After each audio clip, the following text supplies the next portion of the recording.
Der 75-jährige Komponist Professor Pfitzner dirigiert die Ouvertüre zu seiner Oper Das Käthchen von Heilbronn.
Im oft bombardierten Berlin zur Eröffnung der Galopprennsaison haben sich Zehntausende von Berlinern in Karlshorst eingefunden. Die Teilnehmer des Osterpreisrennens verlassen den Sattelplatz. Start!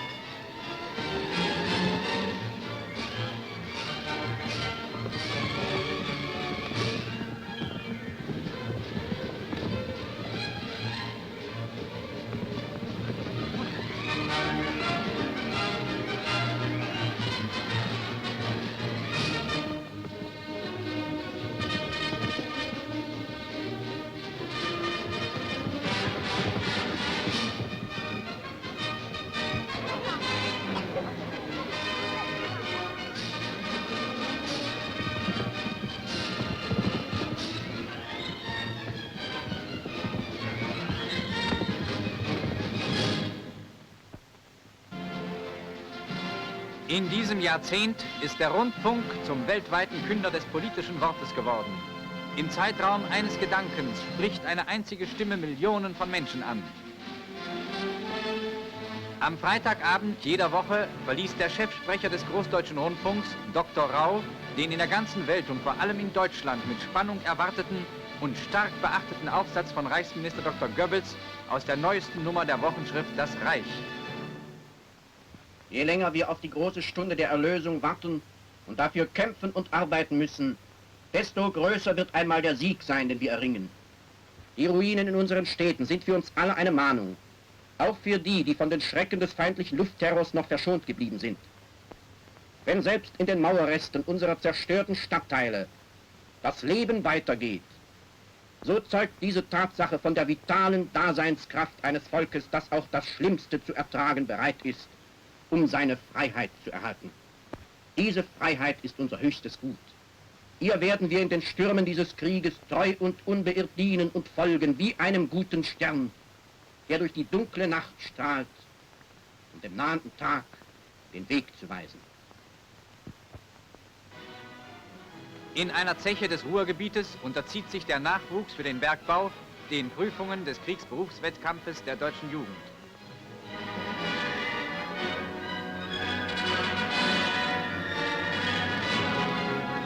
Im Laboratorium.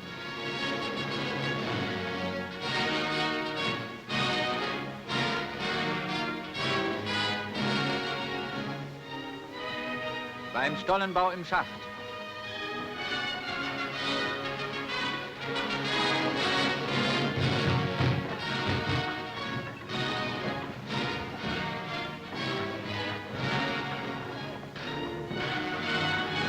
Hier zeigen die Jungen vor sachverständigen Augen, was sie bei ihren Lehrmeistern gelernt haben.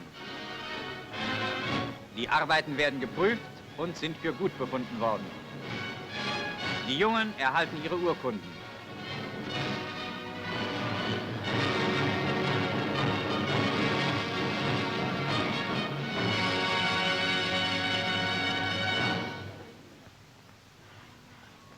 Dieses Holz ist für die Wiegen bestimmt, die eine im karelischen Urwald stehende deutsche Gebirgsjägerdivision ihren Soldatenvätern zum Geschenk macht. Ein Wappen ziert die Stirnwand der von Soldaten gebauten Wiege.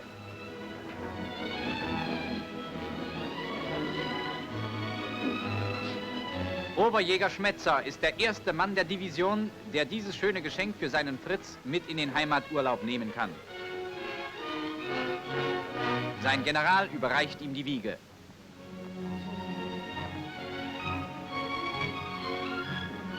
Jetzt geht es heim zu Frau und Sohn.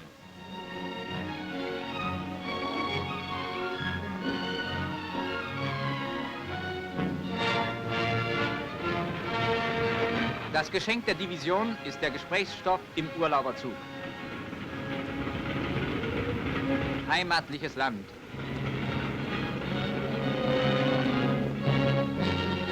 Am Bahnhof der Herr Schwiegervater.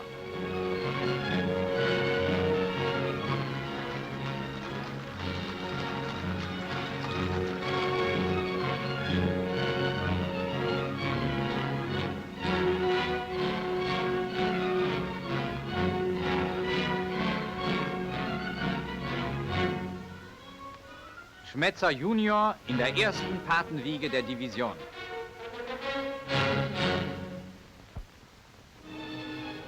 Weitere Bilddokumente vom Kampf deutscher Soldaten im Raum von Cassino. Das vernichteten sinnlos Amerikaner und Engländer.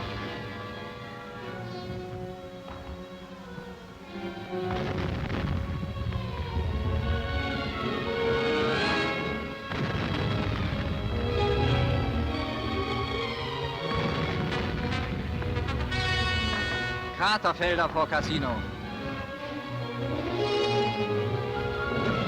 Schwerer Artilleriebeschuss auf unsere Stellungen geht einem Vorstoß feindlicher Panzer voraus.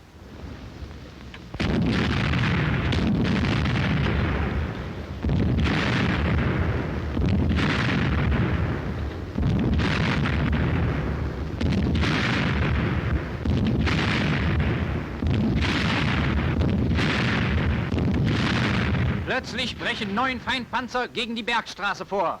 Fallschirmjäger und eine in der Nähe liegende Flakbatterie bekämpfen sie. Die Flakgeschütze nehmen die für sie erreichbaren Ziele unter Feuer.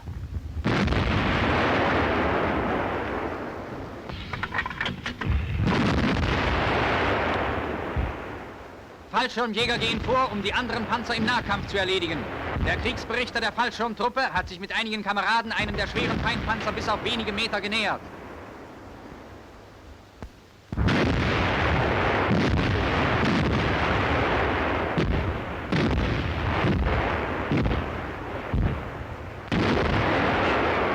Der vorderste Panzer ist schon von der Flak gestoppt.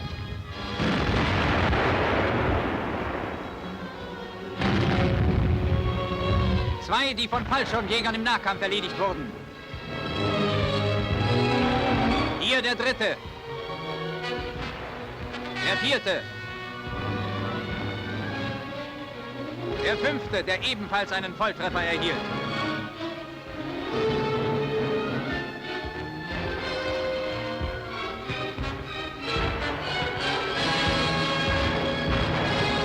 Erneuter schwerer Artilleriebeschuss zwingt die Fallschirmjäger, volle Deckung zu nehmen.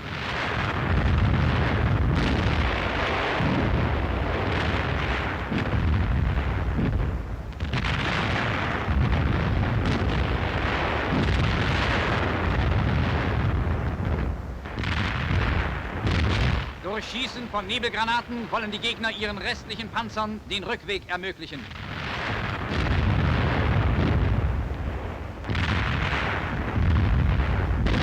Auch der mit dem Panzerdurchbruch verbundene Infanterievorstoß wird im Feuer unserer MG abgewiesen.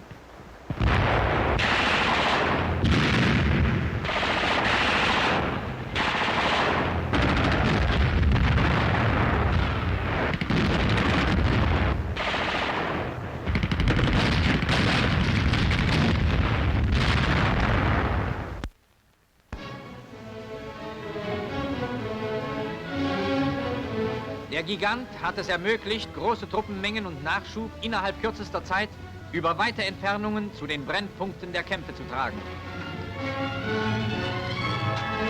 Das Riesentransportflugzeug, dieser fliegende Elefant, ist unseren hart kämpfenden Truppen auf der Krim zu einem ebensolchen Begriff geworden wie die Ju-52.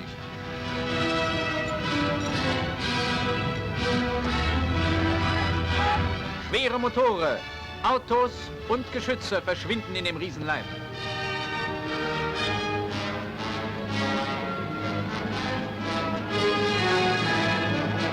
Und hier ist eine ganze Kompanie bereit, die Reise mit dem großen Vogel anzutreten.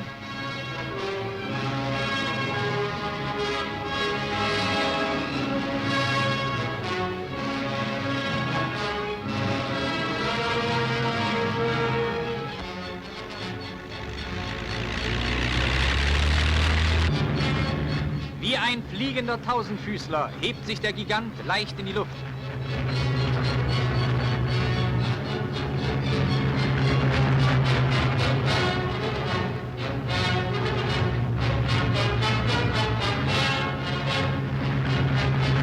Die Küste wird überflogen. Über dem Meer treffen die Giganten mit einem starken Verband Ju-52 zusammen.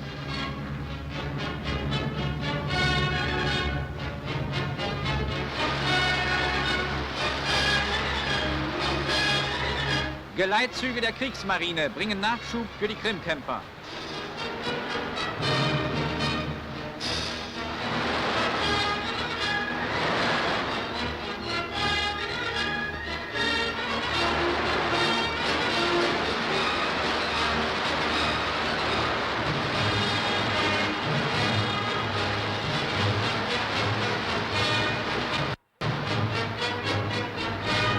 Unmittelbar vor Erreichen des Zieles wird die Hafenstadt von sowjetischen Bombern angegriffen.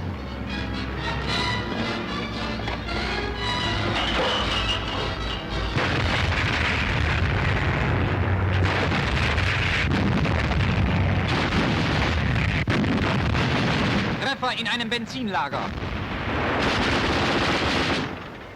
Doch die Mehrzahl der Bomben liegt ohne größeren Schaden anzurichten in den Bergen oder unten im Meer.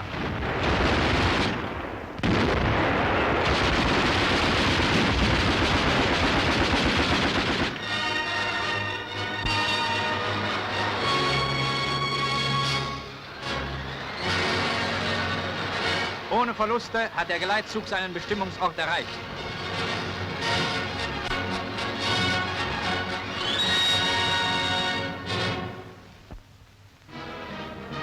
Die am 16. März in Kovel eingeschlossene deutsche Besatzung wurde nach 21-tägigem Kampf durch das kameradschaftliche Zusammenwirken aller Waffen befreit. Verbände der Luftwaffe versorgten während dieser Zeit die Eingeschlossenen mit allem Notwendigen. Versorgungsbomben werden unter den Flächen aufgehängt.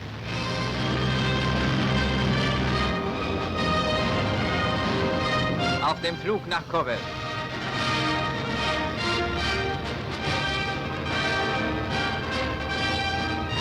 Über der Stadt. Die Versorgungsbomben fallen.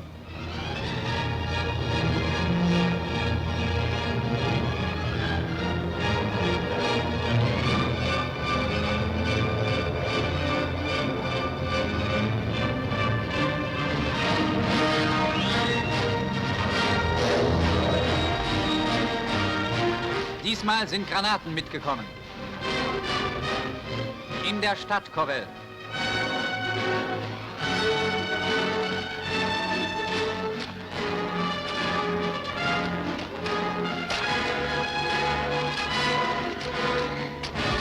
Zahlreiche Eisenbahner kämpfen tapfer in der Front der eingeschlossenen Truppen. Auf Eis!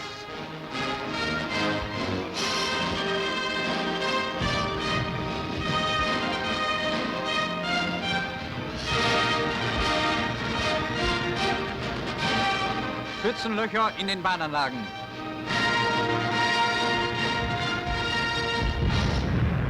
Auch ein Panzerzug wird mit eingesetzt.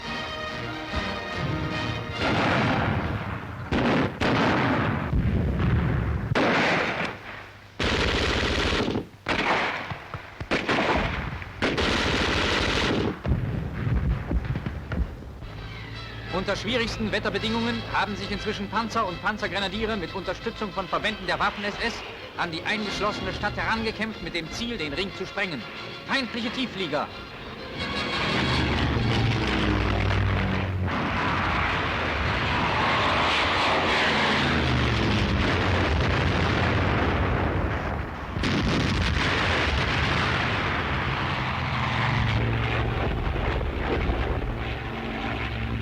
Flugzeuge tragen immer wieder zur Entlastung der Eingeschlossenen bei.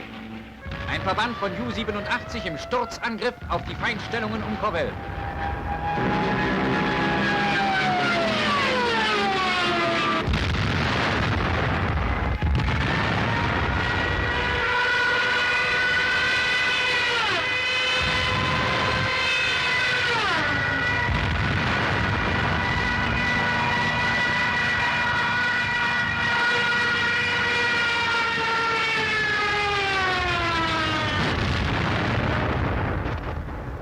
Oberstleutnant Hoffmann, der Führer der Entsatzaktion, bei einer Besprechung kurz vor Erreichung des Einschließungsringes.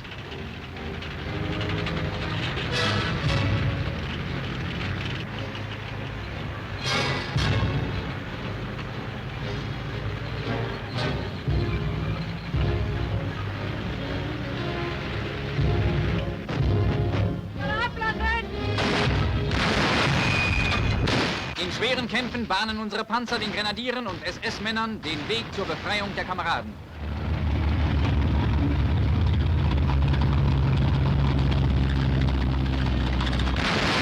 Die Stadtgrenze von Kowel ist erreicht. Gefecht in der Vorstadt.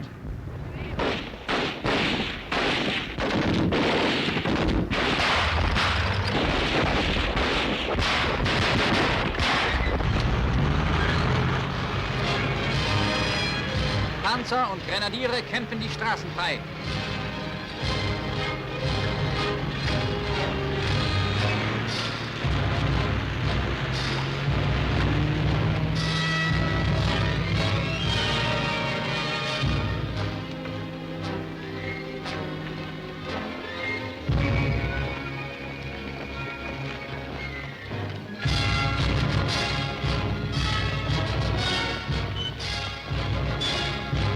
Zwei Gesichter.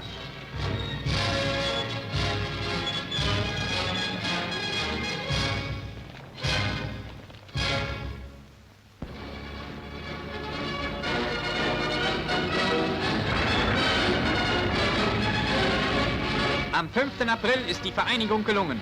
Im Innern der Stadt Kowel begrüßt SS-Gruppenführer Generalleutnant Gille, der Verteidiger der Stadt, Oberstleutnant Hoffmann, der den Entsatz durchführte.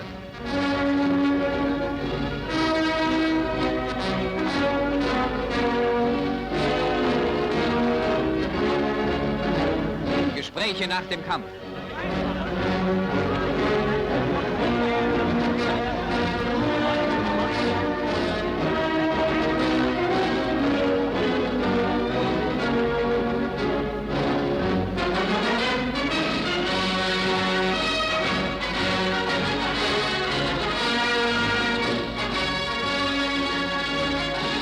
Der gefreite Zastrow, einer von jenen vorbildlichen Infanteristen, die auf dem Schlachtfeld als Einzelkämpfer die letzte Entscheidung bringen, erhält das Ritterkreuz.